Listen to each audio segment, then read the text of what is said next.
नित्यानंद श्री अद्वैत गदाधर शिवासदि गौर भक्तवृंद। हरे कृष्णा कृष्णा कृष्णा हरे हरे राम राम राम हरे हरे। पिछली बार हम चर्चा कर रहे थे भक्ति रसामृत सिंधु, जो ग्रंथ हमारे आचार्य प्रभु गोस्वामी ने जिसको लिखा है, उसमें हमने ये चर्चा किया था कि प्रभु गोस्वामी हाँ, कौन थे और उनका ब्रीफ हिस्ट्री, उसका चर्चा हमने किया था। सो हमारे एक प्रसिद्ध आचार्य श्रीनिवास ठाकुर, उन्होंने उनके स्तुति में बहुत सुंदर जो सॉन्ग लिखा है, अष्टक, स्वर गोस्वामी अष्टक, बहुत ही सुंदर रूप से उसमें उनका महिमा गान किया गया है।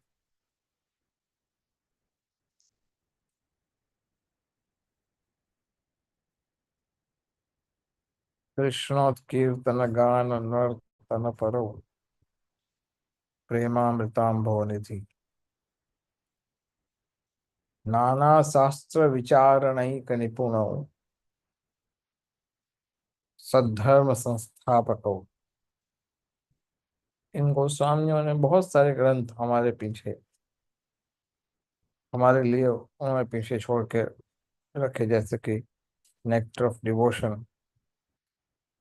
कोई भी नया भक्त है, उसको शुरुआत का जो मार्गदर्शन चाहिए वो इस ग्रंथ में है।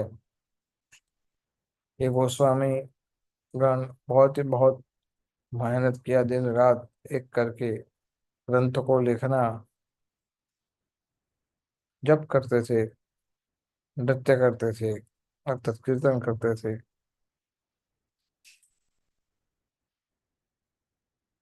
प्रभुपाद जी का प्रचार करना और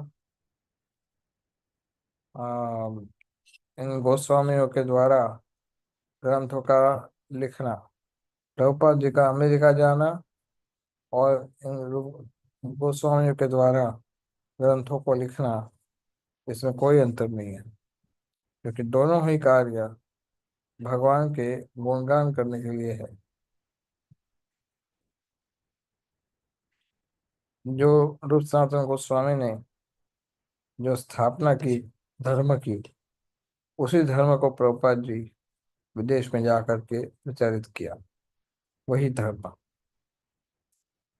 तो ये जैसे हमने पिछली बार आपको बताया था कि प्रभुपाद जी रूप गोस्वामी से ही कृपा की भीख मांग रहे थे कि वो इसको विदेश में लेकर जाकर के प्रचार करो, और उनको करके दिखाया। अंग्रेजी भाषा में और कई सारी वि- विदेशी भाषाओं में ये भक्ति रसामृत ग्रंथ का अनुवाद किया इस्कॉन के द्वारा। और आज देश विदेश के हजारों लोग इन ग्रंथों को पढ़ रहे हैं। आप अनुमान लगा सकते हैं कि रूप गोस्वामी श्री प्रभुपाद जी से कितने प्रसन्न हुए होंगे। आप अनुमान लगा सकते हैं। प्रभुपाद जी रूप गोस्वामी के लिए उन्हें पूरा जीवन समर्पण कर दिया।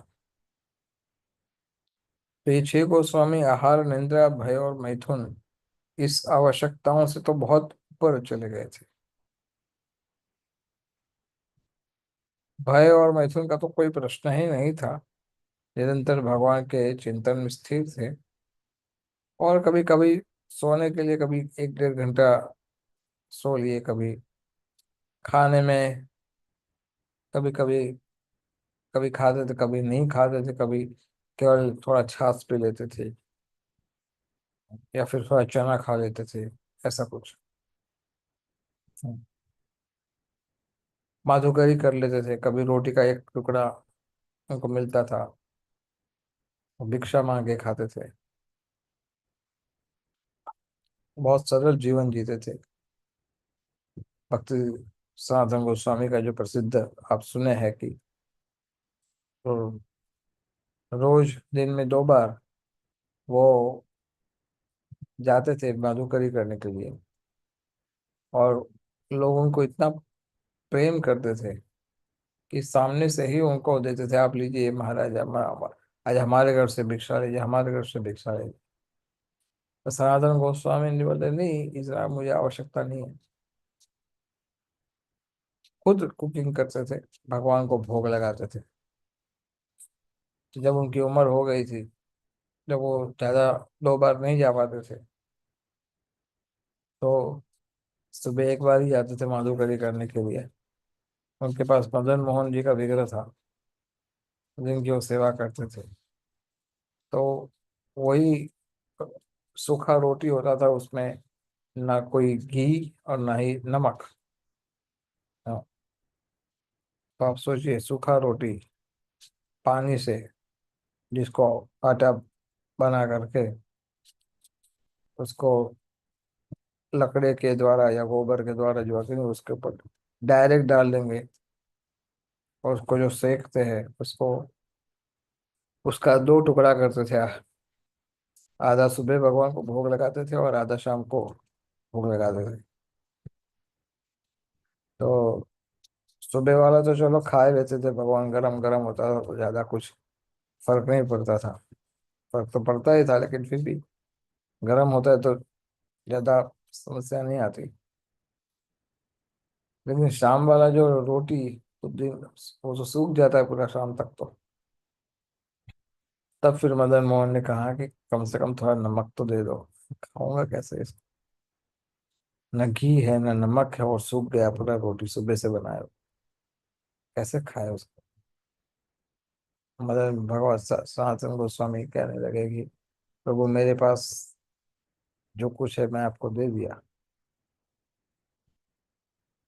आप उसको कृपा करके ग्रहण कर लिए। बहुत शुद्ध हृदय सनातन गोस्वामी, ये 6 गोस्वामी सबका अत्यंत शुद्ध हृदय, कोई भौतिक आकर्षण नहीं, निरंतर कृष्ण का चिंतन करते थे। ये गोस्वामियों के जीवन से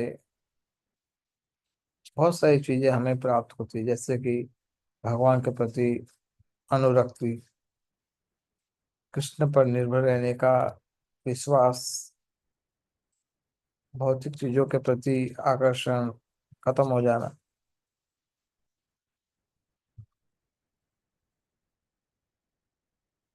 क्योंकि इन लोगों ने, ये गोस्वामी ने सब कुछ त्याग दिया था भगवान की खुशी के लिए।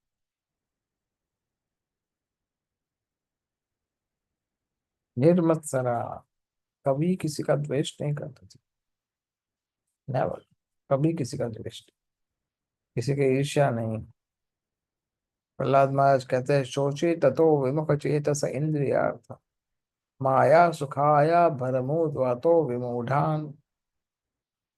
सारा संसार इस भौतिक रोग से दुखी है, हमेशा कुछ ना कुछ दुख है, हमेशा अनहैप्पी। इसलिए कृष्ण भावनामृत के प्रचार की आवश्यकता है। इसको हम प्रचार करते हैं। कम से कम एक मनुष्य को तो हम बचा सकते हैं, एटलीस्ट हमें ट्राई करना चाहिए। प्रभुपाद जी कहते थे कि that was the vision of my guru Maharaj, that I have so many temples and buildings, but if by selling all these buildings, if I can save one man from material disease, then my mission will be successful. He used to say like that. Prabhupada ji कहते, भक्ति सिद्धांत सरस्वती ठाकुर कहते थे कि बहुत सारे मंदिर है, buildings है, लेकिन अगर ये सबको बेच करके भी अगर मैं एक एक व्यक्ति को माया से बचा लूं, तो मेरा जीवन, मेरा आंदोलन सफल हो जाएगा। भक्तिवेदांत सरस्वती ठाकुर ऐसा कहे, वो गोस्वामी है, हमेशा प्रयास करते हैं उद्धार करने का। नाना शास्त्र विचारणैक निपुण संदर्भ संस्थापक। रूप गोस्वामी ने बहुत सारे अलग अलग वैदिक साहित्य के एविडेंसेस इकट्ठे करके उन्होंने ये भक्ति रसामृत ग्रंथ हमें दिया है। क्योंकि प्राय लोग कभी भी कोई भी सत्य को स्वीकार करने से पहले वैदिक वर्जन का प्रमाण मांगते थे कि वेद में कहाँ क्या लिखा है ऐसा। आजकल तो it's now more and more it's rascally, कोई उनको कोई शास्त्र का बात तो एक्सेप्ट ही नहीं करते। पहले तो वेदों का आदर होता था, आज को वेदों का आदर कोई करता ही नहीं। वो इंद्रिय जन्य प्रमाण मांगते हैं, they want, if they like they will accept, they don't like they will not. So Sanatana Goswami और रूप गोस्वामी ये कैसे चैतन्य महाप्रभु को मिले, इसका हमने चर्चा किया था कि वो पहले अमर और संतोष थे, बाद में मुस्लिम राजा की नौकरी उन्होंने स्वीकार की, वो भी भगवान का ही इच्छा था। बाद में वो दाबर दबीर खास और साकर मलिक, हाँ, साकर मलिक और दबीर खास, सनातन गोस्वामी, हाँ, हाँ, चैतन्य महाप्रभु को मिलने के लिए बहुत हम्म, व्याकुल थे। तो जैसे मैंने बताया कि वो उन्होंने वो जेलर को ब्राइब करके निकल गए वहां से। तो ऐसे तो ब्राइब करना अच्छा काम नहीं है, पाप में वो है। अगर वो पाप में मान भी लिया जाए, ऐसे तो नहीं था पाप में, लेकिन अगर उसको गुनाह मान भी लिया जाए, फिर भी उन्होंने परवाह नहीं की। उन्होंने मिनिस्टर के रूप से उसका अपना इस्तीफा दे दिया, I mean I would say त्याग पत्र दे दिया। ये हम लोगों ने, ये उर्दू भाषा हमारे मुंह में आ जाता है क्योंकि इतना प्रभाव है हिंदी के ऊपर, किंतु असली शब्द है तो त्याग पत्र होता है। बहुत सारे शब्द हम लोग बोल देते हैं ऐसे कि जो उर्दू से संबंधित है। सो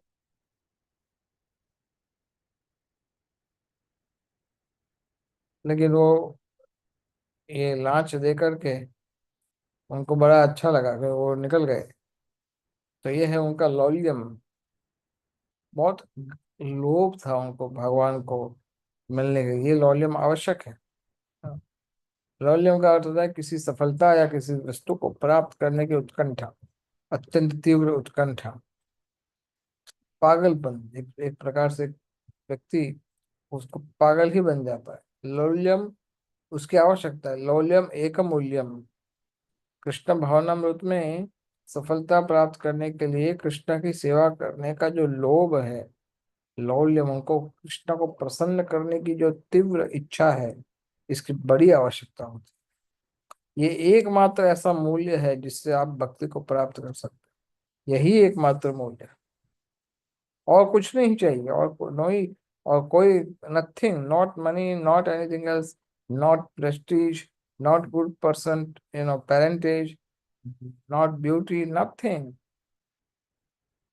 सुंदरता नहीं चाहिए, खानदान अच्छा होना नहीं चाहिए, आपका प्रतिष्ठा कुछ नहीं चाहिए, केवल इंटेंस डिजायर चाहिए, बस इच्छा चाहिए। मैं कैसे कैसे मैं कृष्ण को प्राप्त कर सकता हूँ, कैसे मैं कृष्ण को प्रसन्न कर सकता हूँ, बस ये निरंतर इस विषय में सोचना, इस पर विचार करना और इसके लिए कार्य करना, ये जो लोभ है, then you will get Krishna, he will take you. That is the example of gopis, ये गोपियों का एग्जाम्पल। इंटेंस डिजायर, तत्र लौल्यम एक मूल्यम, जन्म कोटि न लभ्यते, जन्म कोटि भी सुकृति। ये ऐसी इच्छा इतनी आसानी से सरलता से नहीं मिलता। हो मेरे मन में कृष्ण को प्रसन्न करने की पड़ी थी, नहीं ये इतना सरलता, जन्म कोटि करोड़ों करोड़ जन्म में इतना सरलता से नहीं मिलता। कृष्ण की प्रसन्नता के लिए मैं सब कुछ बलिदान देने को तैयार हूँ, ऐसा विचार करने वाले लोग बहुत कम होते हैं। और इसलिए इस विषय को हमें गंभीरता से सीखना चाहिए। हमारी मिसिंग कहाँ है, क्या मिसिंग है हमें, ये मिसिंग है हम।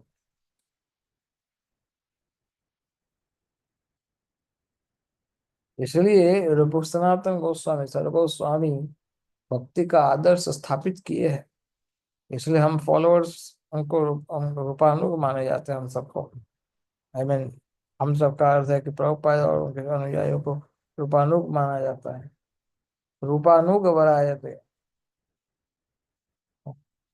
हम सारे गौड़ीय भक्त उनके उनके शिक्षा को फॉलो करते हैं।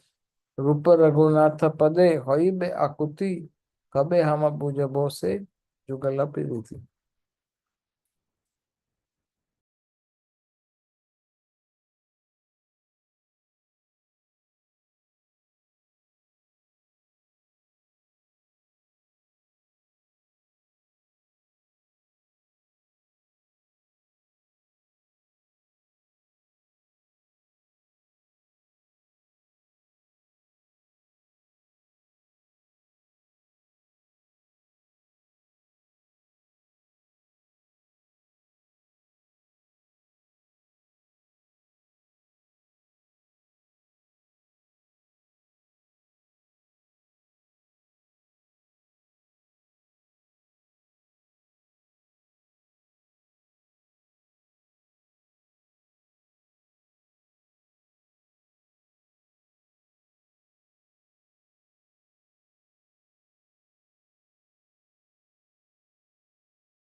रूप रघुनाथ पदे होई बे आकुति, कबे हम बुझबो से जुगल प्रीति। सो कब रूप रघुनाथ गोस्वामी की मुझ पर कृपा होगी, कब उनके चरणों के प्रति मेरा आसक्ति बढ़ेगा, और कब मैं श्री श्री राधा कृष्ण के चरण कमलों के प्रति मेरा प्रेम विकसित होगा, कैसे वो प्रीति स्थित होगी। जुगल प्रीति, जुगल का अर्थ होता है राधा कृष्ण। ये कोई थर्ड क्लास मनुष्य इसको समझ नहीं सकता, राधा कृष्ण का प्रेम को। It's not possible. अगर आप कृष्ण को एक साधारण मनुष्य भी मान लेते हैं, और राधा रानी को अगर आप कोई साधारण लड़की मानते हैं, तो वहीं पर आप अपने आप डिस्qualified हो जाते हैं। ये संभव नहीं है। One has to understand Krishna and Radha Rani. Krishna और राधा रानी को केवल भक्ति के साहित्यों के द्वारा ही समझा जा सकता है, जिन साहित्यों का रचना, जिन साहित्यों का you know, अ, निर्माण इन छह गोस्वामियों ने किया। उनके द्वारा लिखे गए साहित्य। हम क्यों बार बार कहते हैं कि छह गोस्वामियों के हम शरणागति नहीं चाहिए, क्योंकि अगर आप चाहते हो वृंदावन में राधा कृष्ण का प्रेम, उनकी भक्ति, तो उपाय एक ही है, छह गोस्वामियों के चरणों कमलों का आश्रय लेना, उनकी कृपा से प्राप्त हो। रूप रघुनाथ पै पदे हई बे आकुति, ईगरनेस, कब कब मुझे राधा कृष्ण के दिव्य प्रेम का अंश मात्र, एक बूंद मात्र उसका अनुभव हो पाएगा। और ये कैसे संभव होगा? रूप रघुनाथ गोस्वामियों के रूप रघुनाथ गोस्वामी के साहित्यों के माध्यम से। रूप रघुनाथ का अर्थ होता है छह गोस्वामी, रूप गोस्वामी और एनवित रघुनाथ गोस्वामी, श्री रूप सनातन भट्ट रघुनाथ, श्री जीव गोपाल भट्ट दास Raghunath. So there are two Raghunath. One is Bhatta Raghunath and one is Das Raghunath. So Narottam Das Thakur says, Rupa Raghunath Pade Haibe Akoti, कबे हम बुझबो। तो ये रूप गोस्वामी के द्वारा बनाए गए लिटरेचर, जो साहित्य है, उसको समझने से हम समझ पाएंगे कि राधा कृष्णा की भक्ति क्या है। हाँ, तो ये अत्यंत उन्नत बुक है ये।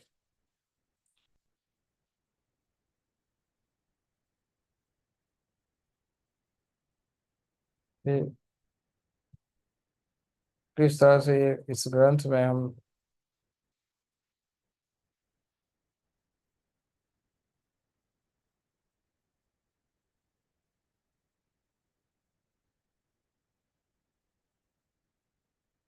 हाँ, रूप गोस्वामी ने किस तरह से 10 अश्वमेध घाट पर उन्होंने ये सुना था भगवान से ये संदेश, और किस तरह से रूप गोस्वामी भगवान की स्वरूप शक्ति है, अर्थात भगवान की अपनी शक्ति से प्रकट हुए हैं, वो कोई साधारण जीवात्मा नहीं है।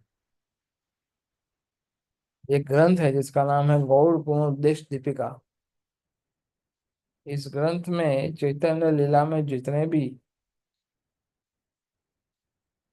कैरेक्टर थे, जितने भी भक्त थे, आचार्य, उन सब का पूर्व जन्म का इतिहास बताया गया है। रूप गोस्वामी के विषय में कहा गया है कि वो रूप मंजरी नाम के गोपी थे।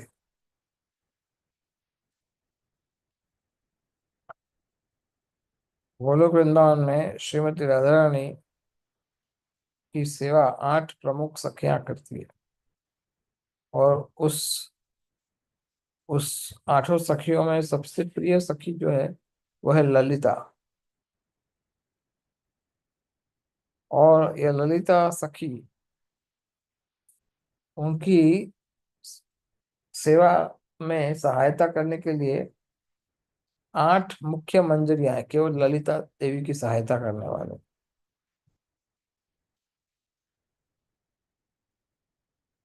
और ये 8 मंजरियों में जो सबसे, ये 8 मंजारिस जो है, उनका जो लीडर है, उनकी जो 8 की जो आ, प्रमुख जो मंजरी है 8 में, वो है रूप मंजरी, जो डायरेक्ट ललिता देवी का सेवा करते हैं।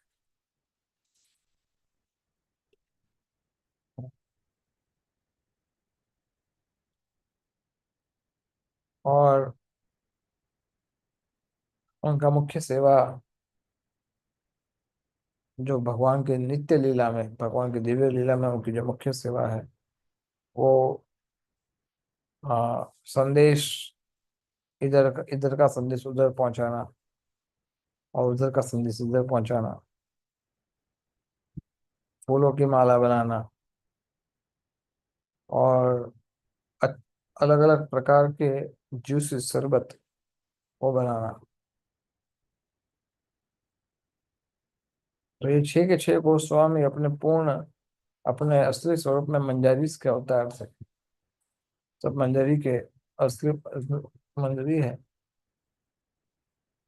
6 गोस्वामी प्लस लोकनाथ गोस्वामी, कृष्णदास कविराज गोस्वामी, ये सब मंजरी इसका होता है सब।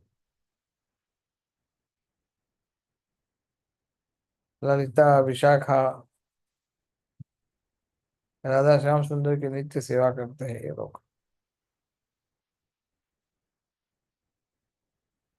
और सारे गौड़ीय संप्रदाय के जो आचार्य हैं वो रूप मंजरी की मार्गदर्शन के अंदर बाकी सारी बहुत सारी मंजरियां हैं, वो सब उनकी सेवा करते हैं। प्रमुख मंजरियां हैं, जैसे रूप गोस्वामी रूप मंजरी है, सनातन गोस्वामी लवांग लवांग मंजरी है, रघुनाथ दास गोस्वामी रति मंजरी है, रघुनाथ भट्ट गोस्वामी राग मंजरी है, गोपाल भट्ट गोस्वामी अनंग मंजरी, जीव गोस्वामी लास मंजरी।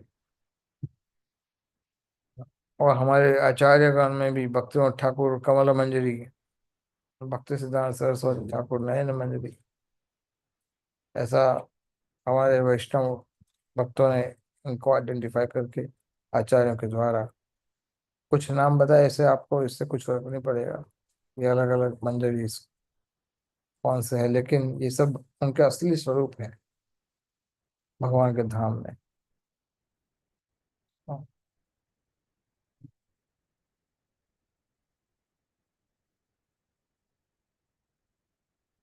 भगवान जब प्रकट हुए थे तो उन्होंने, श्रीमद् भागवत के पहले श्लोक में है कि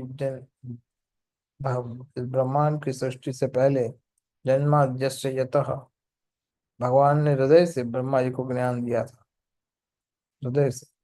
ठीक उसी तरह से वृंदावन की भगवान कृष्ण की जो ब्रज 84 कोस की, ब्रज 84 कोस की जो लीलाएं है वृंदावन की, उसको पुनः स्थापित करने की बड़ी तीव्र इच्छा थी रूप गोस्वामी के हृदय में। और इस इच्छा को ध्यान में रखते हुए उनको दिव्य शक्ति भगवान चैतन्य महाप्रभु के द्वारा दी गई। और इसी शक्ति के माध्यम से अ, उन्होंने जो लुप्त हुए जो स्थान थे वृंदावन में, उन सबको अ, उजागर किया। और इस तरह से आज कृष्ण भावनामृत के हर कोने में लोग ये ब्रज 84 कोस को दर्शन करने के लिए आते हैं, कोने कोने से।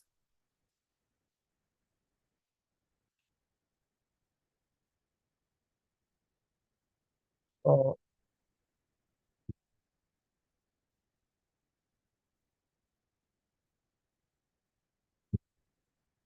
जब प्रभुपाद जी का दीक्षा हुआ था 1933 में, उस समय उनके गुरु महाराज श्री भक्ति सिद्धांत सरस्वती ठाकुर ने उनको दीक्षा के समय पर ये ग्रंथ पढ़ने को कहा था कि आप ये ग्रंथ पढ़िए। और उन्होंने कहा था कि ये भक्ति का लॉ बुक है, this is the law book of Krishna consciousness. Prabhupada ji ने 1959 में 17 सितंबर को संन्यास लिया था। और रूप गोस्वामी के आश्रय में राधा दामोदर मंदिर में रहते थे वो। और वहां से सारी शक्ति इकट्ठा की थी उन्होंने श्रीमद् भागवतम को लिखने के लिए।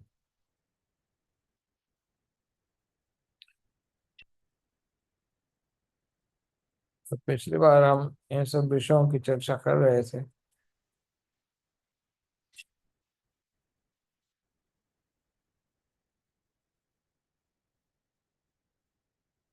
हमने पढ़ा था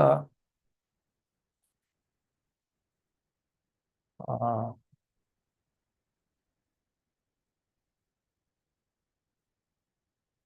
भक्ति रस अमृत का अब वर्ड सब शब्द से उसका अर्थ हम समझते हैं। भक्ति मीन्स डिवोशनल सर्विस। सो वो पैराग्राफ आप पढ़िए, one paragraph.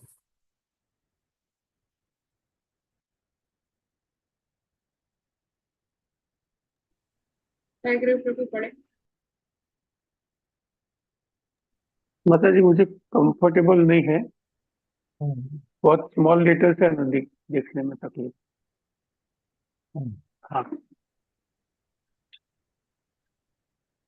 Okay. Bhakti means devotional service. Every service has some attractive features drives the which drives the servitor progressively on and on. Every one of us within this world is perpetually engaged in some sort of service, and the impetus for such service is the pleasure we derive from it. Driven by affection for his wife and children, a family man works day and night. A philanthropist works in the same way for love of the greater family and nationwide for the cause of his country and countrymen. That force which drives the philanthropist, the householder, and the nationalist is called rasa, or a kind of Milo relationship whose taste is very sweet.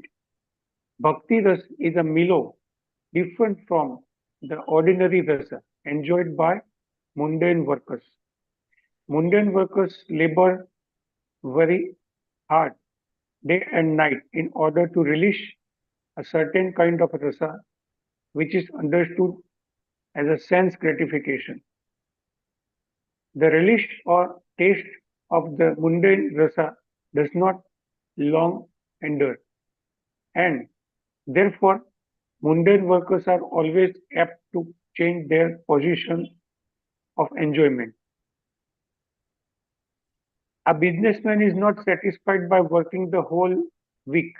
Therefore, wanting a change for the weekend, he goes to a place where he tries to forget his business activities.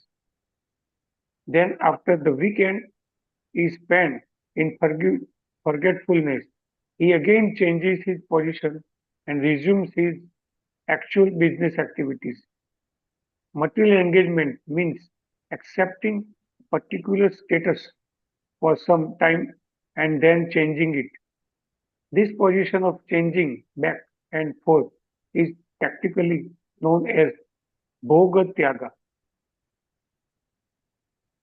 which means position of alternating sense enjoyment and renunciation. A living entity cannot steadily remain either in sense enjoyment or in renunciation. Change is going on perpetually, and we cannot be happy in either state because of our eternal constitutional position. Sense gratification does not endure for long, and it is therefore called chapala sukha or flickering happiness. For example, an ordinary family man who works very hard day and night and is successful in giving comfort to the members of his family, thereby releases a kind of comfort to the member of his family, thereby releases a kind of Milo. But his whole advancement of material happiness immediately terminates along with his body as soon as his life is over. Death is therefore taken as a representative of God for the aesthetic class of man. The devotee realizes the presence of God by devotional service, whereas the atheist realizes the presence of God in the shape of death. At death, everything is finished, and one has to begin a new chapter of life in a new situation, perhaps higher or lower than the last one. In any field of activity, political, social, national, or international, the result of our action will be finished with the end of life. That is sure. आगे So, बढ़ना है प्रभु. बाद में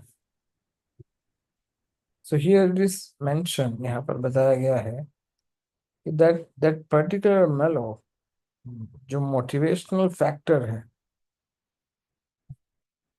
वो उसको रस कहते हैं, रस, मेलो। जो चीज आपको प्राप्त होता है, मोटिवेशन, कोई भी कार्य के लिए, जैसे जैसा कई बार प्रभुपाद जी भी एग्जाम्पल दिए है कि अगर मान लो कोई व्यक्ति पूरा दिन नौकरी करता है, बिजनेस करता है, किंतु उसके पीछे का मोटिवेशन क्या है? वो अपनी पत्नी और बच्चों को संभालना चाहता है, प्रेम देना चाहता है, उनको कंफर्ट देना चाहता है, उनको सुखी देखना चाहता है। तो हर एक कार्य में फिर वो एक्सपांड होता है, फिर वो नेशनलिस्ट या फिर फिलैंथ्रोपिस्ट, तो समाज को सेवा करना चाहता है। तो हर एक कार्य के पीछे जो रस है, जो डिराइव, जो फोर्स है, जो उसको मोटिवेट करता है, वो है रस, मेलो। भौतिक जगत में ये चीज आपको प्राप्त नहीं होती। भौतिक जगत में जो मोटिवेशनल फैक्टर्स होते हैं, जो आ, जो रस होता है, भौतिक रस, वो भौतिक रस, वो स्थायी नहीं होता, निरंतर बदल सकता है। इसको भोग त्याग कहते हैं। भोग त्याग, भोग का अर्थ होता है एंजॉय करना, त्याग का होता है रिनाउंसिएशन। तो कुछ लोग भोग में बहुत बिजी होते हैं, कर्मी कर्मी जो होते हैं एंजॉय करने में, और कुछ लोग बिजनेस में बहुत ज्यादा व्यस्त होते हैं, उसको त्याग भी कह सकते हो, क्योंकि बिजनेस जो होता है उसमें वो टायरसम होता है, वो तपस्या जैसा होता है, उसमें आपको दिमाग लगाना पड़ता है और संघर्ष करना पड़ता है, और उसमें एंजॉयमेंट नहीं होता। तो ये हमेशा चलता रहता है, हमेशा आपको कुछ कष्ट उठाते हैं, कुछ pain then gain, then pain then gain, ये चलता रहता है मटेरियल वर्ल्ड में। So called gain, only pain. One is very very busy acquiring things for self gratification. और जब वो असंतुष्ट होता है और पूरी तरह से एंजॉय नहीं कर पाता, तो क्या बोलता है? ब्रह्म सत्य जगत मिथ्या, ये संसार मिथ्या है। दुष्ट से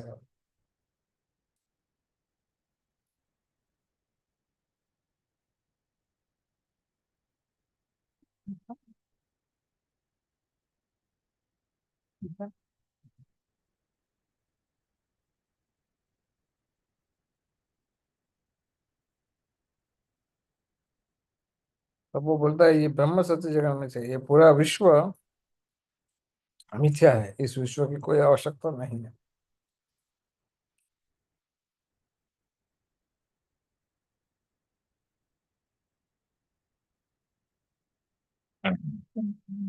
same story, jackal and grapes. Jackal wanted to eat the grapes. He jumped many times but could not reach them. क्या उसको को क्या बोलते हैं हिंदी में? अंगूर खट्टे हैं। He could not reach them.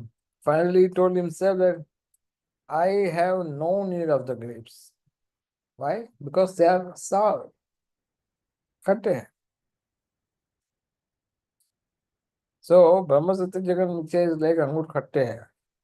भगवान नहीं बन सकता, भोग नहीं कर सकता, तो फेड हो गया, बेकार है, नहीं चाहिए।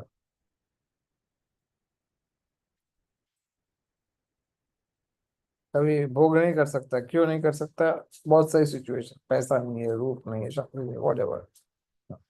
जगत मिथ्या भाई, जगत क्यों मिथ्या भाई? जब भगवान सत्य है तो संसार भी सत्य है। मिथ्या कैसे है? बस उसके पास इतना नॉलेज नहीं है, ये संसार का स्वामी कृष्ण है, ईश्वर। देयरफॉर ये अंडरस्टैंड, इसलिए वो भोग त्याग में फंसता है। भोग त्याग सेवा, कर्मी होता है भोग करता है, इंद्रिय भोग करता है, ज्ञानी होता है वो त्याग करता है।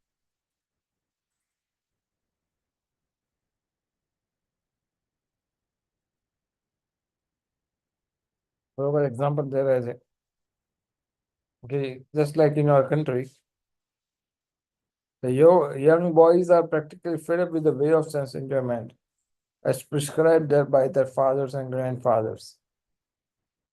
अब भारत में भी आजकल देखने को मिलता है ना, जो माता पिता और जो वरिष्ठ होते हैं लोग, उनके द्वारा बताए गए जो मार्ग है उसके ऊपर नई पीढ़ी चलना वो इतना पसंद नहीं करते। वो लोग अपने तरीके से करना चाहते हैं, क्योंकि बहुत जल्दी से ये भोग एक्सचेंज में बहुत जल्दी से टेक्नोलॉजी बढ़ती जाती है। और पुराने जो बड़ी आयु वाले लोग होते हैं वो इतना इतना जल्दी से सब आधुनिक चीजों को एडप्ट नहीं कर सकते।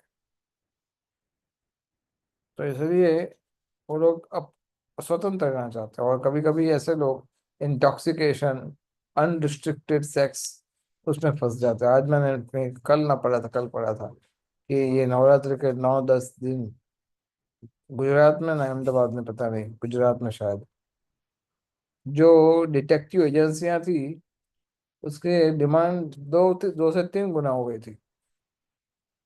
और आप जानते हो ये डिटेक्टिव एजेंसी उसका सबसे अधिक उपयोग किस चीज के लिए था? अपने पार्टनर के विषय में नहीं कि अपना पार्टनर क्या करे उसके लिए नहीं। ये डिटेक्टिव एजेंसियां माता पिता रखते थे अपने बच्चों पर नजर रखने के। ये नशा तो नहीं करता है, ये पाप का काम तो नहीं करता है। हाँ, तो जो ऐसा सिचुएशन आन पड़ा है। तो दिस इज अनदर के सेंस ऑफ एंजॉयमेंट, भोग त्याग। तो असली आनंद है भक्ति से। मान लो आपको 100 का नोट मिल गया रास्ते में मिला हुआ, हमने कई बार बताया, या तो आप उसको ले लो, क्योंकि you know, आपको आप लोगे तो आपको लगेगा कि वो मैं दूसरे का मैंने धन ले लिया है, तो ये तो गलत है, पापमय है, नहीं लेना चाहिए। एक तो है पाप करेगा, ले लेगा। हाँ। और दूसरा होगा कि नहीं ये मेरा नहीं है, ये पाप में है, तो मन डिस्टर्ब होगा। आप उसको छोड़ दोगे, धन को नहीं लोगे, तभी भी आपको डिस्टर्ब, आप बाद में सोचोगे मैं नहीं लूंगा तो कोई और आके ले लेगा, और उसको लेकर के चलेगा तो वो भी तो ठीक नहीं है। तो बेस्ट तरीका क्या है? भाई जिसका है उसको दे दो। भोग ना त्याग नहीं, कुछ नहीं, सेवा। ले लिया तो भोग, नहीं लिया तो त्याग। बेटर है कि यू गिव टू कृष्ण।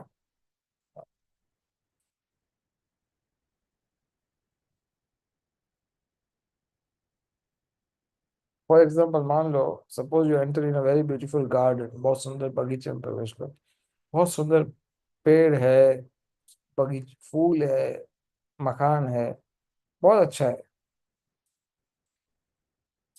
और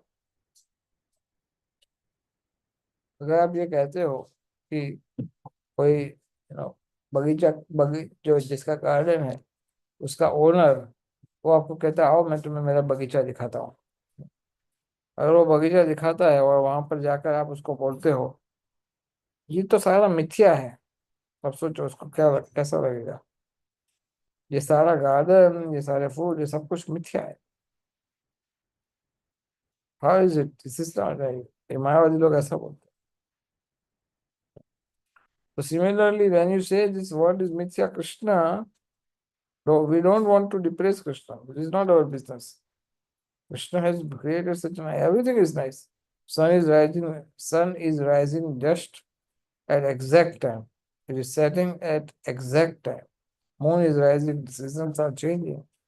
We're getting nice fruit, nice food, nice flowers.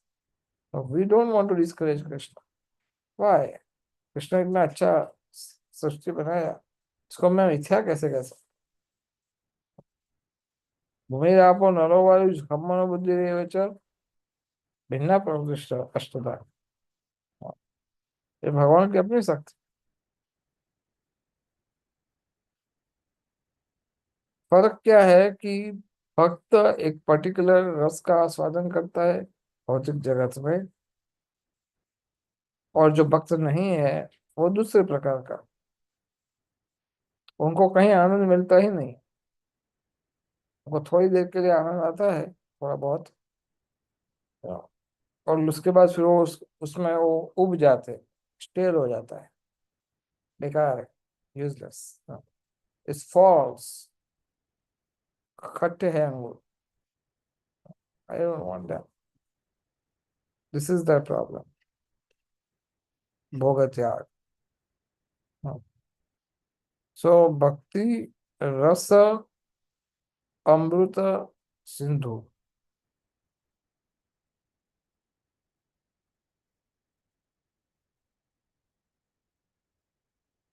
प्रेम, भगवान के साथ जब प्रेम होता है उसमें, और लस्ट और लव में कितना अंतर है, जितना सूर्य में और सुवर्ण में और लोहे में। भगवान की इच्छा पूर्ति करने के लिए जो रस होता है उसको रस कहते हैं, प्रेम कहते हैं। हमारी स्वार्थ के लिए जो कार्य करते हैं उसको लस्ट कहते हैं। मान लो कोई बहुत बड़ा मल्टी मिलियनर है और वो किसी हॉलीवुड एक्ट्रेस को प्रेम करता है, तो that is lust, just because he wants to enjoy skin colour, face cut, body shape, इन सब चीजों से आकर्षित होते हैं। So that is mundane. और जेन्युइन लव, उसमें सेवा की भावना, सेवा, प्रैक्टिकली सेवा, केवल भाव नहीं, पूरा सेवा, कोई कंपल्सन नहीं, वॉलेंटरी, सेल्फलेस होता है वो, स्वार्थ, स्वार्थ से रहित होता है, स्वार्थी नहीं। उसमें सेक्रीफाइस होता है, उसमें पेन होता है, सामने वाले व्यक्ति को प्रसन्न करने के, कृष्ण को प्रसन्न करने के लिए। बहुत सारे ऐसे चीजें हैं, रिस्पेक्ट होता है, अहेतु की कोई कोई शर्त नहीं, सहनशीलता होती है उसमें। तो ये सच्चे प्रेम के लक्षण है।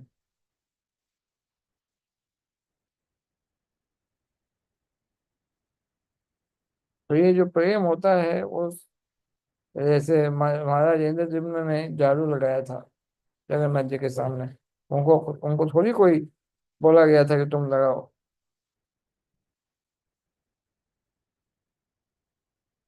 तो ये वॉलेंटरी होता है। सेवा, अर्जुन ने सेवा किया कृष्ण का, भगवान की प्रसन्नता के लिए, सेल्फलेस होता है। ऐसे बहुत सारे qualities we can discuss about transcendental love. प्रेम के कारण कृष्ण जमीन पर बैठ जाते और सुदामा को रुक्मणी के आसन पर बैठा दिया। माता अपने हाथ से भोजन बना करके दिखा खिलाती है, उसको प्रेम बोलते हैं। वो होटल वाला खाने में, उसमें प्रेम नहीं होता, उसमें गालियां होती हैं। उसमें वो अ, कौन से मुंह से बनाता है, क्या झगड़ा करके आता है, क्या पता नहीं, कोई उसमें there is no feeling, is no feeling. और माता गर्मी में लेबर करती है, पूरा मेहनत करती है, थकान लग जाती है, लेकिन ये सारी थकान उसको अपने परिवार, अपने बच्चे का प्रति प्रेम है, देयर इज, अपने परिवार के लिए प्रेम है। बट स्त्रियों को फिर वो कुकिंग करना अच्छा नहीं लगता। They like to do the labour, the same labour in gym, और जिम में जाके लेबर करना चाहिए। और घर में बाहर से कुक आएगा, वो कुकिंग करेगा, और खुद मैं तो जिम में जाके कसरत करेगी। इतना पता नहीं, सो मैं अभी 3 4 दिन पहले नीचे बाहर खुले पार्क में था, नीचे हमारे सोसाइटी। तो उसकी महिला, एक लड़की, शादीशुदा होगी महिला, वो आई फोन पे बात करते हुए, और उसके पीछे स्ट्रॉलर पे बच्चा था, और उसको कोई पेड़, जो मेल होती है, वो चला रही थी, और वो उसकी माता आगे आगे चल रही थी, फोन पे बात कर रही थी। तो मैं, हमारे साथ एक भक्त थे, मैं कहा कि वो बच्चा किसको माँ बोलेगा, ये बच्चा किसको माँ बोलेगा, फोन पे बात करते उसको माँ बोलेगा, कि जो स्ट्रॉलर से उसको घुमा रही है उसको माँ बोलेगा। और फिर फैमिली क्राइसिस, रिलेशनशिप क्राइसिस, सुनते नहीं, हमारी कलयुग बहुत बढ़ गया, भाई तुम लोग ही ऐसे हो। They don't know what is paradise. This is material world. This is how everything is, broken down.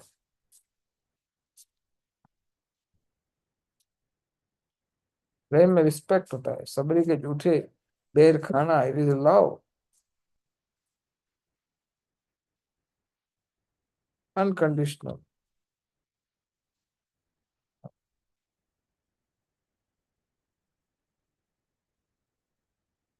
ऐसा नहीं कि अपने बच्चे को कर, काम कर, क्यों नहीं करेगी, यू शुड बी, इतना कान भर देंगे उसका, वो कान बंद कर देगा बच्चे, बस बस करो, बस नहीं सुनना है, because there is no motivation, because they don't have love for each other. I can keep on talking, giving hundreds of such examples.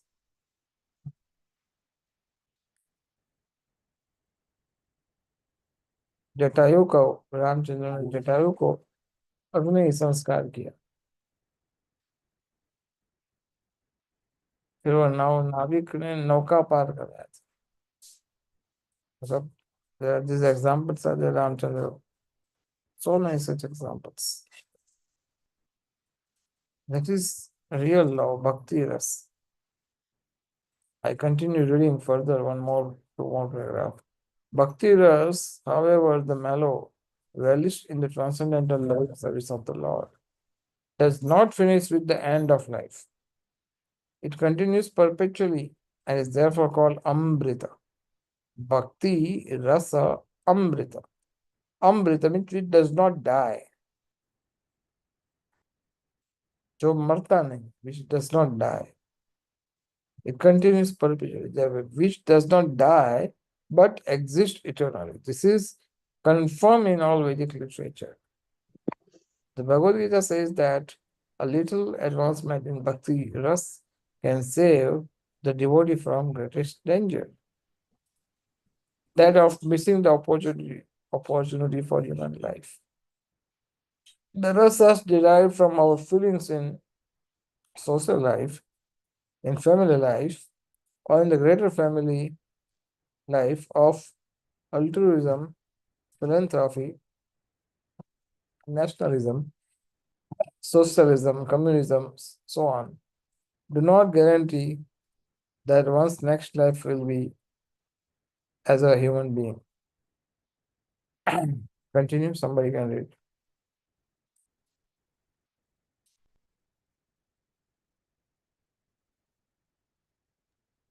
Hare Krishna Prabhuji, can I read? Yes. We prepare our next life by our actual activities in the present life. A living entity is offered a particular type of body as a result of his action in the present body. These activities are taken into account by a superior authority known as Daiva, or the authority of God. This Daiva is explained in the Bhagavad Gita as the prime cause of everything, and in the Srimad Bhagavatam it is stated that a man takes his next body by Daiva Netrena, which means by the supervision of the authority of the Supreme. In an ordinary sense, Daiva is explained as destiny. Daiva supervision gives us a body selected from 84 forms. The choice does not depend on our selection, but is awarded to us according to our destiny. If our body at present is engaged in the activities of Krishna consciousness, then it is guaranteed that we will have at least a human body in our next life. A human, shall I continue, Prabhuji? A human being engaged in Krishna consciousness, even if unable to complete the course of Bhakti Yoga, is allowed to take birth in the higher division of human society so that he can automatically further his advancement in Krishna consciousness. Therefore, all the bona fide activities in Krishna consciousness are amrita or permanent. This is the subject matter of the nectar of devotion. Go ahead, next paragraph. This eternal engagement in Bhakti Rasa can be understood by a serious student upon studying the nectar of devotion. Adoption of Bhakti Rasa or Krishna consciousness will immediately bring one to an auspicious life, free from anxieties, and will bless one with transcendental existence, thus minimizing the value of liberation. Bhakti Rasa itself is sufficient to produce a feeling of liberation because it attracts the attention of the Supreme Lord Krishna. Generally, neophyte devotees are anxious to see Krishna or God, but God cannot be seen or known by our present materially blunt senses. The process of devotional service is, uh, as it is recommended in the Nectar of Devotion, will gradually elevate one from the material condition of life to the spiritual status, wherein the devotee becomes purified of all designations. The senses can then become uncontaminated, being constantly in touch with the Bhakti Rasa. When the purified senses are employed in the service of the Lord, one becomes situated in Bhakti Rasa life, and any action performed for the satisfaction of Krishna in this transcendental Bhakti Rasa stage of life can be relished perpetually. When one is thus engaged in devotional service, all varieties of rasas or mellows turn into eternity. In the beginning, one is trained according to the principles of regulation under the guidance of the acharya or spiritual master, and gradually, when one is elevated, devotional service becomes automatic and spontaneous. Eagerness to serve Krishna. There are 12 kinds of rasas, as will be explained in this book. And by renovating our relationship with Krishna in 5 primary rasas, we can live eternally in full knowledge and bliss. The basic principle of the living condition is that we have a general propensity to love someone. No one can live without loving someone else.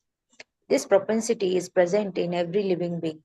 Even an animal like a tiger has this loving propensity, at least in a dormant stage. And it is certainly present in the human beings. The missing point, however, is where to repose our love so that everyone can become happy. At the present moment, the human society teaches one to love his country or family or his personal self, but there's no information where to repose the loving propensity so that everyone can become happy. That missing point is Krishna. And the nectar of devotion teaches us how to stimulate our original love for Krishna and how to be situated in that position where we can enjoy our blissful life. In the primary stage, a child loves his parents, then his brothers and sisters. And as he daily grows up, he begins to love his family, society, community, country, nation, or even the whole human society. But the loving propensity is not satisfied even by loving all human society. That loving propensity remains imperfectly fulfilled until we know who is the supreme beloved. Our love can be fully satisfied only when it is reposed in Krishna. This theme is the sum and substance of the nectar of devotion, which teaches us how to love Krishna in 5 different transcendental mellows. Our loving propensity expands just as a vibration of light or air expands, but we do not know where it ends. The nectar of devotion teaches us the science of loving every one of the living entities perfectly by the easy method of loving Krishna. We have failed to create peace and harmony in human society, even by such great attempts as the United Nations, because we do not know the right method. The method is very simple, but one has to understand it with a cool head. The nectar of devotion teaches all men how to perform the simple and natural method of loving Krishna, the Supreme Personality of Godhead. If we learn how to love Krishna, then it is very easy to immediately and simultaneously love every living being. It is like pouring water on the root of a tree or supplying food to one's stomach.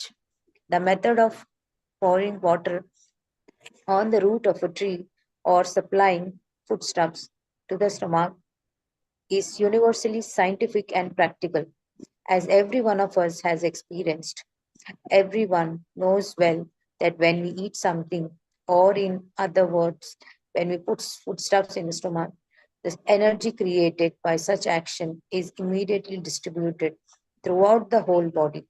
Similarly, when we pour water on the root, the energy thus created is immediately distributed throughout the entirety of even the largest tree. It is not possible to water the tree part by part, nor is it possible to feed the different parts of the body separately. The nectar of devotion will teach us how to turn the one switch that will immediately brighten everything everywhere. One who does not know this method is missing the point of life. As far as material necessities are concerned, the human civilization at the present moment is very much advanced in living comfortably. But still, we are not happy because we are missing the point. The material comforts of life alone are not sufficient to make us happy. The vivid example is America, the richest nation of the world. Having all facilities for material comfort is producing a class of men completely confused and frustrated in life.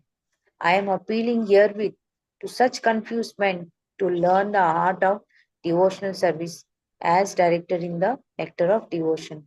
And I am sure that the fire of material existence burning within their hearts will be immediately extinguished.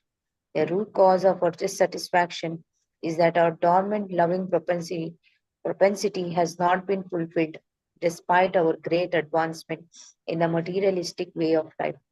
The nectar of devotion will give us practical hints how we can live in this material world, perfectly engaged in devotional service, and thus fulfill all our desires in this life and the next.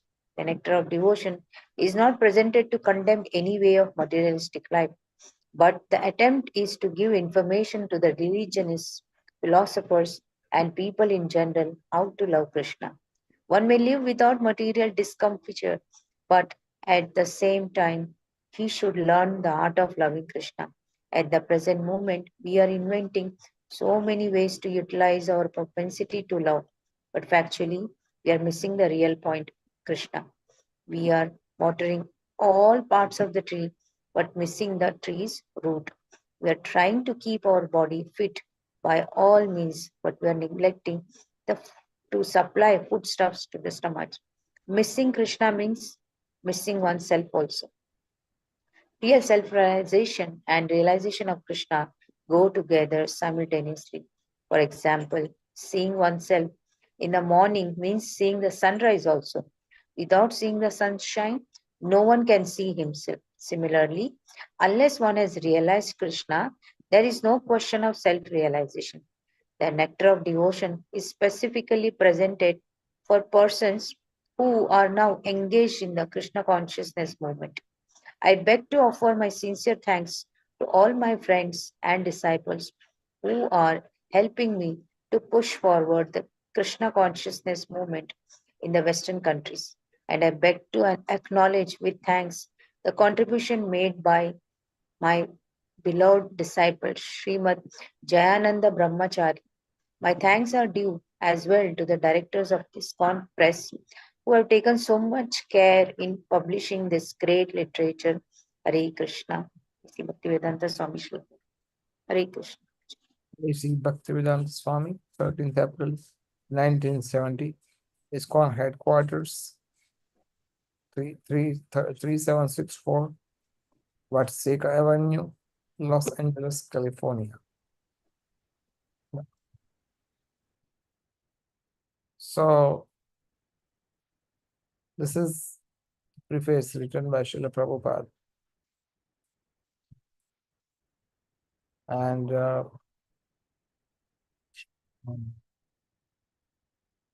Prabhupada जी यहाँ पर भक्ति रस का पूरा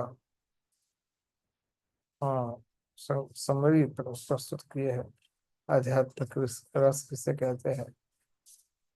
तो there are many things which some Prabhupada ji ने इस पर न्यू वृंदावन में 1972 में लेक्चर सीरीज दिया था भक्ति रसामृत के ऊपर। तो उसमें से कुछ अंश आपके सामने हम समरी के रूप में प्रस्तुत कर रहे हैं कि प्रभुपाद जी बता रहे थे कि मटेरियल वर्ल्ड में जो रस होते हैं वो टेम्पररी होते हैं। शरीर समाप्त होने पर रस भी समाप्त हो जाते हैं। चाहे कोई पत्नी है, पति है, प्रेमी है, प्रेमिका है, मित्र है, पुत्र है, इन सब के साथ प्रेम का संबंध होता है मटेरियल वर्ल्ड में, so called so many ways. लेकिन जैसे ही शरीर समाप्त होता है सब नष्ट हो जाता है, सारा रस नष्ट हो जाता है। I may have some affectionate dealing with my sons. But as soon as the son die or I die, the son dies or I die, the rस is finished. तो कृष्णा सभी रसों के अंतिम स्रोत है और वो कभी मरते नहीं, वो सनातन है और आत्मा भी सनातन, इट विल कंटिन्यू। अगर आप कृष्ण को मित्र के रूप में प्रेम करते हैं और आप कृष्ण के प्रति मित्रता के भाव से कृष्ण भावनामृत में प्रगति करते हैं, यम त्यक्त्वा देहम पुनर्जन्म नहीं थी माँ में थी, आप कृष्ण के पास चले जाएंगे। त्यक्त्वा देहम, you will go to Krishna as Krishna's friend. तो प्रभुपाद जी कह रहे थे कि हमने ये भक्ति रसामृत सिंधु जो है उसको हमने शॉर्ट बना दिया नेक्टर ऑफ डिवोशन। हमने भक्ति रसामृत रखा है, सिंधु शब्द नहीं रखा है। पर रूप गोस्वामी का उद्देश्य था ये भक्ति रस के समुद्र को प्रस्तुत करना। रस का अर्थ था मैलो, और juice is just like an ocean।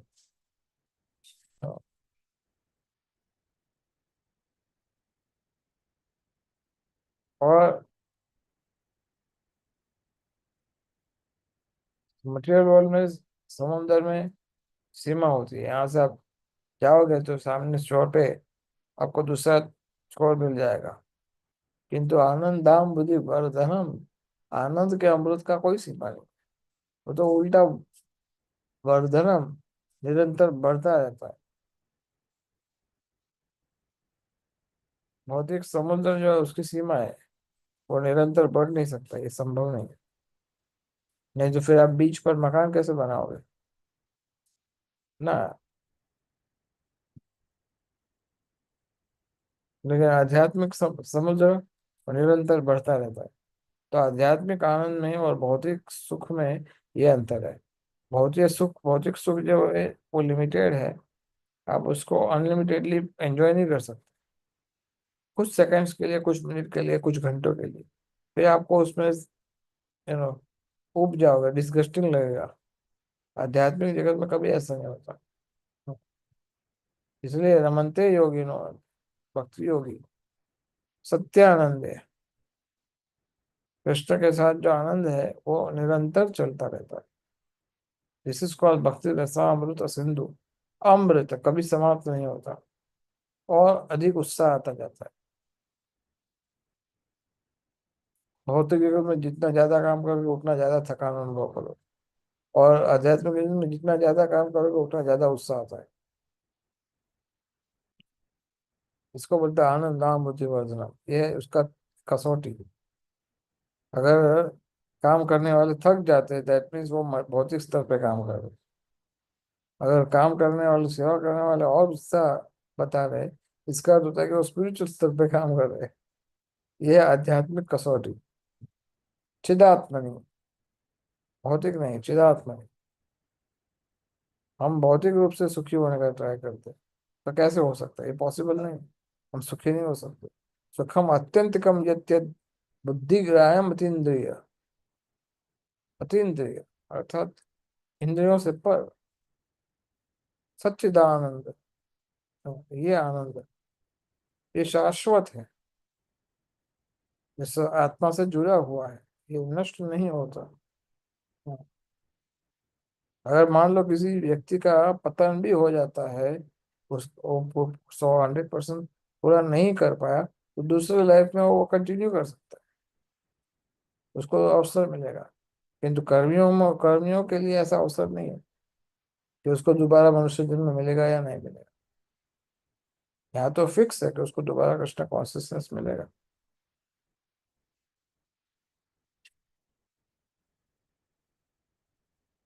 तो इसके ऊपर will just briefly talk next time also, and will start the introduction if Krishna allows. Okay, we can take a break. किसी का कोई प्रश्न है तो पूछिए।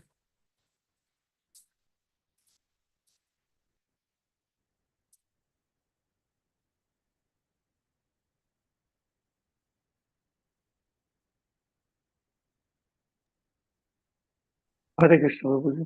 मैं यस यस। मुझे इसमें एक लाइन में पढ़ा कि भगवान को जाने बिना अ, आत्म साक्षात्कार का कोई मतलब नहीं है। सो पहले आत्म साक्षात्कार आता है, फिर बाद में भगवान को जानना होता है कि कुछ इस ये चीज में। साइमल्टेनियस है, दोनों एक साथ होता है। नो, कैसे? कैसे? हाँ, जैसे आप मिरर के ऊपर से धूल हटाते हैं, तो आप अपने आप को देख सकते हैं, किंतु आप केवल अपने आप को नहीं देखते, आप सब कुछ देखते हैं। आप अपना शरीर देखते हैं, अपना कुर्ता देखते हैं, सब कुछ। या मान लो कि कोई व्यक्ति का याद स्मरण शक्ति चला गया, अगर उसको स्मरण शक्ति पुनः प्राप्त होता है, तो वो खुद को तो पहचानता है कि मैं कौन हूँ, लेकिन साथ साथ में वो भी जान समझने लगता है कि मेरे माता पिता कौन है, मेरे पत्नी बच्चे कौन है। तो हमारी असली पहचान कृष्ण का दास है। तो जब हम ये कहते हैं कि आत्म साक्षात्कार, तो इसका अर्थ होता है कि हम अपने आप को पहचाने कि हम कौन है। और जब मैं अपने आप को पहचानता हूँ, तो मैं अंश हूँ, लेकिन किसका अंश? तो मैं कृष्ण का अंश हूँ। तो आत्म साक्षात्कार का अर्थ ही होता है भगवत साक्षात्कार। अन्यथा वो आत्म साक्षात्कार यूजलेस है, वो ज्ञानियों का, मायावादियों का हो जाएगा। और भगवत साक्षात्कार का अर्थ होता है आत्म साक्षात्कार। कोई व्यक्ति अगर कृष्ण को जानता है, तो वो तुरंत समझ जाता है कि वो उनका स्वयं उनका दास है। वो तुरंत समझ जाए। अगर वो ऐसा नहीं समझता है, तो वो सेंटिमेंटलिस्ट हो जाता है।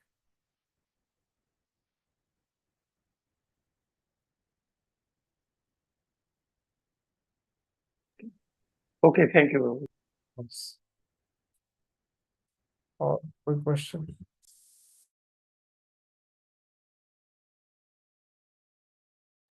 और कोई प्रश्न? यस माजी।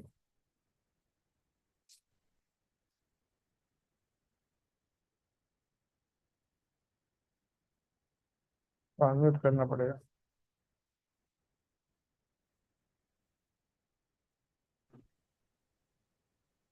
હરે કૃષ્ણ ભોજન. यस। પેલું બધું તો પ્રીફેસમાં આપણે વાંચ્યું, પણ તમે જે આગળ બધું કહ્યું ને કે મંજરી રૂપમંજરી આ મંજરી એ બધું કઈ બુકમાં છે? એ હું ક્યાંની બંને મારી પાસે ગુજરાતી ઇંગ્લિશ બંને છે, હું બંનેમાં જોઉં છું, ક્યાંય મળ્યું નહીં. नहीं, ये तो हमारे सिलेबस में थी, वो आपके सिलेबस में नहीं है। वो तो मैंने अच्छा. ऐसे ही रूप गोस्वामी के विषय में चर्चा कर रहे थे, इसलिए मैंने ઓકે. आपको थोड़ा डिटेल किया। जैसे रूप गोस्वामी का पूर्व इतिहास, वो कैसे मिले, ये सब संक्षिप्त में है। હમ. इसमें जो एकदम एक पैराग्राफ, 2 पैराग्राफ में सब कुछ है। किंतु प्रभुपाद जी के विषय में, भक्ति सिद्धांत सरस्वती ठाकुर के विषय में, और हमने कुछ मंजरियों का, गोपियों का जो बात किया, ये अन्य वैष्णव पुराण जो कि रूप सनातन गोस्वामियों के द्वारा लिखे गए पुराण है, प्लस हमारी गुरु शिष्य परंपरा के द्वारा हमारे आचार्यों ने जो मैं उसमें से मैं आपको बता, वो आपको वही मैं बता रहा था ना आपको उस समय, कि अगर ये आपको याद नहीं रखते तो कोई फर्क नहीं पड़ता, क्योंकि सिलेबस में नहीं है आपका। आपको कोई पूछेगा नहीं कि भक्ति विनोद ठाकुर कौन सी मंजरी थे। પ્રભુજી થોડી થોડી કઈક ખબર હતો, જેમ કે અત્યારે આજે ખબર પડી ભક્તિ સિદ્ધાંત સરસ્વતી ઠાકોર નયન મંજરી હતા, એ આજે ખબર પડી, એટલે એવું થોડુંક કદાચ ખબર પડી જાય તો સારું. ફરી આપણે ક્યારેક રિપીટ કરશું. अच्छी बात है, वो जानने से अच्छा है, लाभ हो सकता है। किंतु हम उनका पूरा लाभ तभी उठा सकते हैं कि हम जान तो लिए कि हमारे परम गुरुदेव प्रभुपाद जी के गुरु जी मंजरी के अवतार थे, किंतु उनकी इच्छा क्या है उनको पूरा करना वो प्रभुपाद जी ने किया। और प्रभुपाद जी, मान लो आप जान लिया कि आपके परंपरा के जो आचार्य है वो सब भगवान की दिव्य शक्ति से स्थित है, किंतु ये आपका सौभाग्य अवश्य है कि आप उनके शिष्य हो, उनकी परंपरा के शिष्य हो, ये आपका सौभाग्य है। किंतु ये सौभाग्य तो तब होगा ना जब इस सौभाग्य का हम उपयोग कर पाएंगे। हाँ, अगर हमारी जेब में मान लो 5 लाख रुपया 10 लाख रुपया है, लेकिन उसका वो तो 10 लाख होने का फायदा तो तब है ना जब उसको हम खर्च कर पाए। तो उसी तरह से सौभाग्य तो है हमारा कि हम प्रभुपाद जी के पोते हैं, प्रभुपाद जी के स- शरणागत भक्ति सिद्धांत सरस्वती के पोते हैं।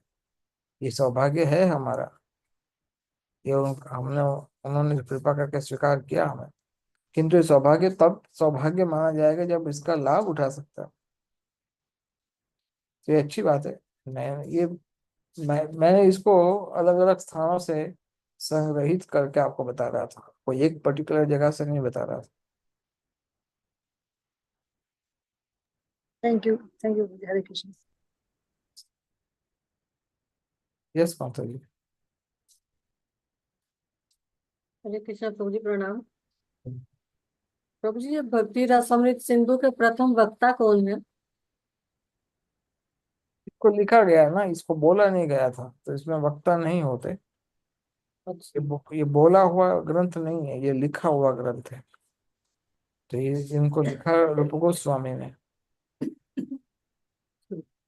किंतु अगर उस संदेश को, उस ज्ञान को किसने रूप गोस्वामी को दिया, वो है चैतन्य महाप्रभु। तो ये रूप भक्ति रसामृत ग्रंथ में जो ज्ञान बताया गया है रूप गोस्वामी के द्वारा, ये ज्ञान चैतन्य महाप्रभु ने रूप गोस्वामी को 10 अश्वमेध घाट, वहां पर बताया गया था, वाराणसी में, उस स्थान पर बताया। तो वो मुख्य वक्ता तो चैतन्य महाप्रभु ही है, किंतु उन्होंने जो ज्ञान दिया उसको ग्रंथ में रूप गोस्वामी ने रखा। ठीक प्रभु जी। हरे कृष्ण प्रभु जी। यस, जगत वल्लभ को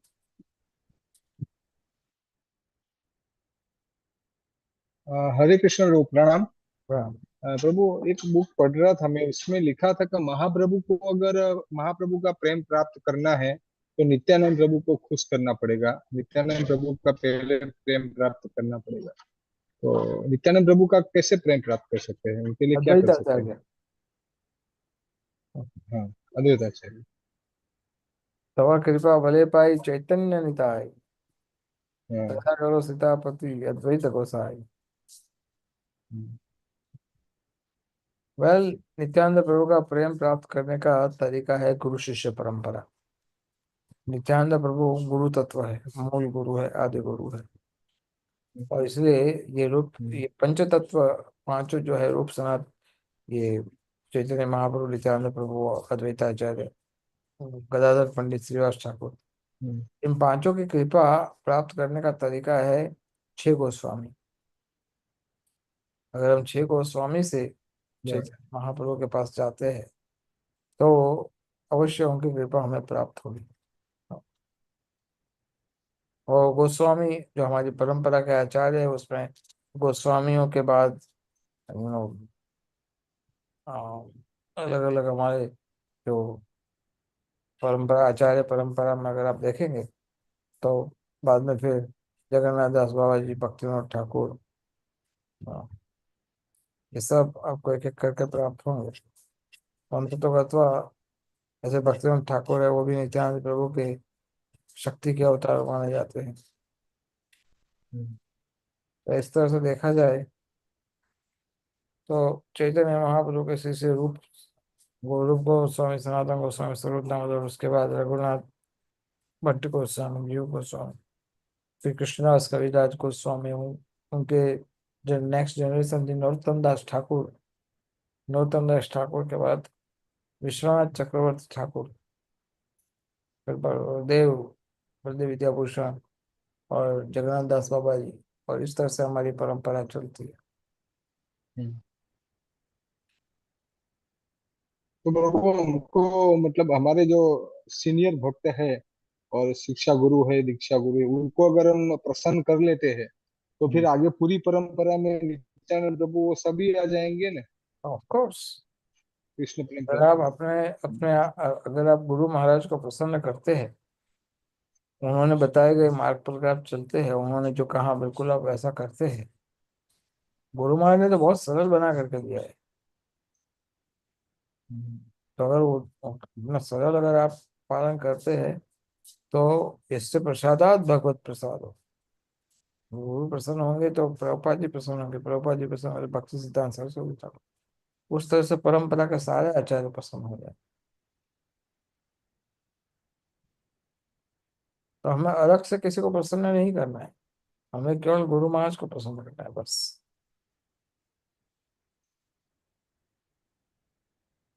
okay Prabhu, thank you. Hare Krishna. Yes. तो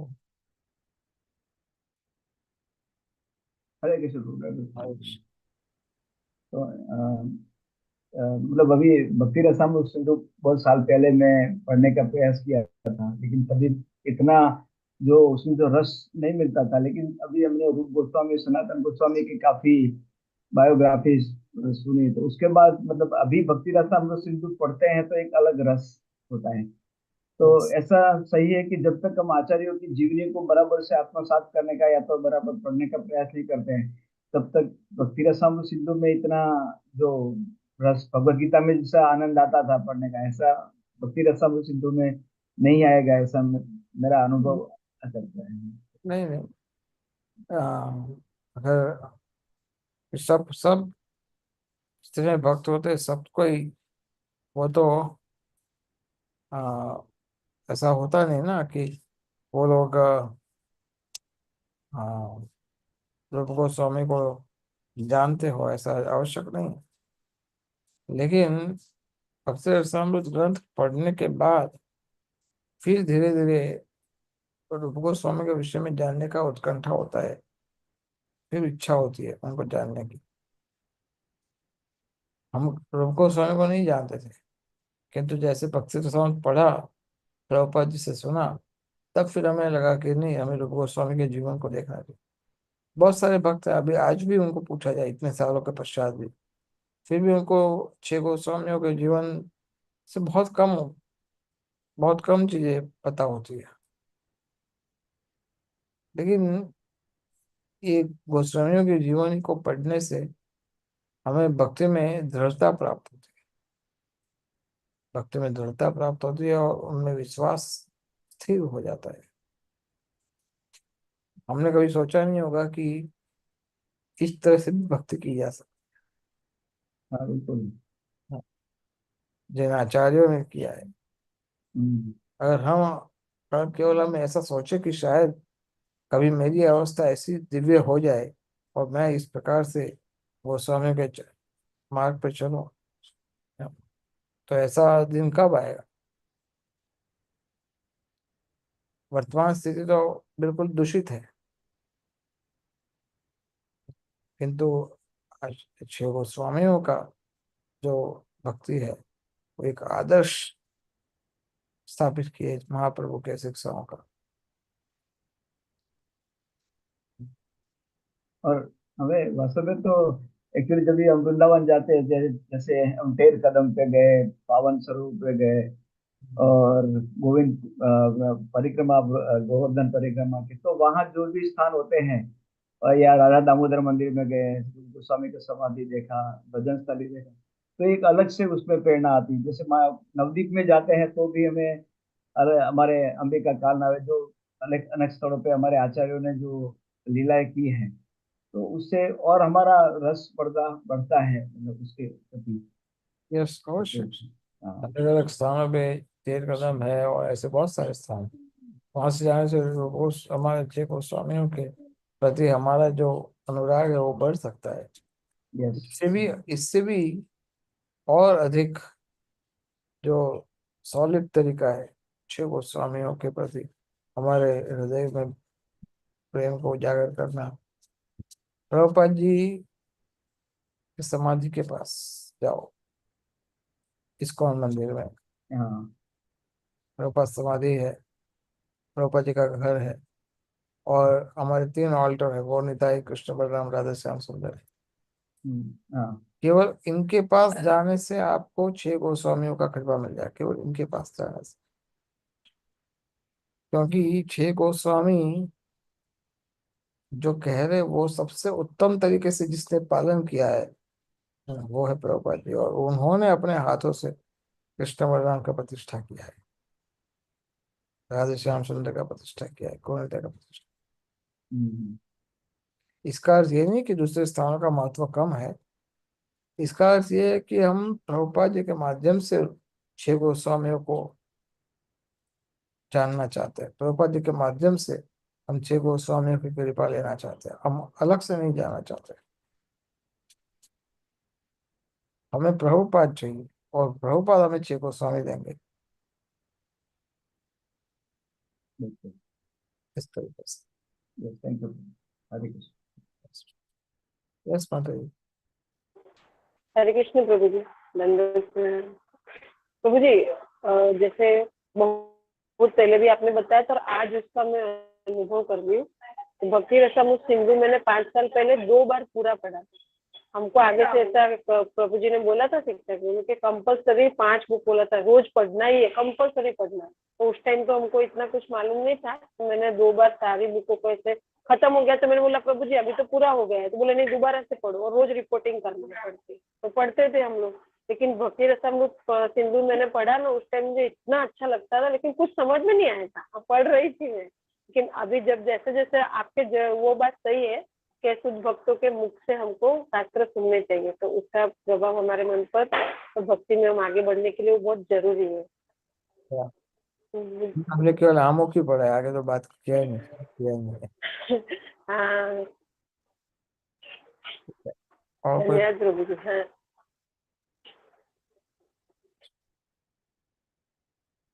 और कुछ और कोई प्रश्न?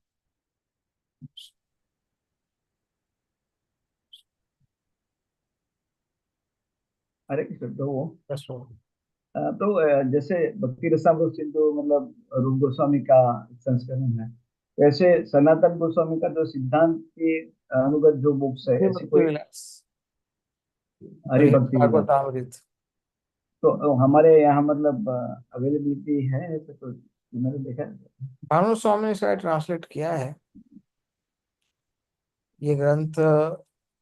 हरि भक्ति सूर्योदय मेरे पास है actually। हरि भक्ति विलास नहीं, हरि भक्ति सूर्योदय है, लेकिन वो मेरे ख्याल से सनातन गोस्वामी नहीं है, अलग से है कुछ। नहीं, उसको उसकी आवश्यकता नहीं पड़ी। ऐसे प्रभुपाद जी का इच्छा था कि गोस्वामियों के लिटरेचरों को धीरे धीरे अंग्रेजी में प्रकाशित करना, हम्म। लेकिन वो इतना इतने बड़े लेवल पे नहीं हो पाया। काफी बहुत सारे हुए हैं लेकिन सब नहीं हो पाए। लेकिन अगर आप जानना चाहते हो कि वो क्या लिखा है, प्राय वो सारी चीजें, सॉरी, वो हम्म। चैतन्य शिक्षा, सनातन शिक्षा जो है 5 अध्याय, उसके अंदर वो सारी चीजें है ही। मध्य लीला के अंतिम जो 5 अध्याय है उसमें सनातन शिक्षा में ये सब वही वही चीज को एलोबरेट करके हरि भक्ति विलास और अन्य ग्रंथों में सनातन गोस्वामी ने लिखा है। रूप सनातन शिक्षा मध्य लीला के अंतिम 5-6 अध्यायों में है रूप सनातन शिक्षा। आप उसको बार बार पढ़ते हैं तो उसमें आप पूरा ज्ञान प्राप्त करते हैं। ऐसे तो अ, संदर्भ है जीव गोस्वामी के। बहुत षड संदर्भ उसमें आता है प्रभु जी, षड संदर्भ। जीव गोस्वामी के द्वारा बनाए गए। हाँ जी गोस्वामी। हाँ, बहुत बहुत बड़े बड़े सब, कृष्णा संदर्भ, भक्ति संदर्भ, ऐसे हाँ भागवत संदर्भ, बहुत सारे। तो ये तो विस्तृत है। हाईएस्ट, सबसे ज्यादा ग्रंथों की रचना जीव गोस्वामी ने की। हम्म, तो इतने सारे ग्रंथों को तो हम पूरे जीवन काल में पढ़ पाएंगे कल कि, में नहीं पढ़ जाएंगे। यस। किंतु प्रभुपाद जी के ग्रंथों में वो सब कुछ है जो हमें जानने की आवश्यकता है। हम्म, बाकी बाकी सारी चीजों का महत्व कम नहीं है, किंतु प्रभुपाद जी ऑलरेडी बता चुके हैं, whatever you need to know is there in my book. आपको जानने के लिए जो कुछ है आवश्यक, वो सब मैंने अपने ग्रंथ में रख दिया। तो किया। अगर इसका अर्थ है कि इसको केवल इतना ही जान लेंगे प्रभुपाद जी के ग्रंथ में जो लिखा है, तभी भी आप भगवत धाम चले जाएंगे, आपकी असली स्थिति को आप प्राप्त कर पाएंगे। Yes sir. Yes thank you sir. Another question? Okay, so we can take a break. Thank you. Hare Krishna. Hare Krishna.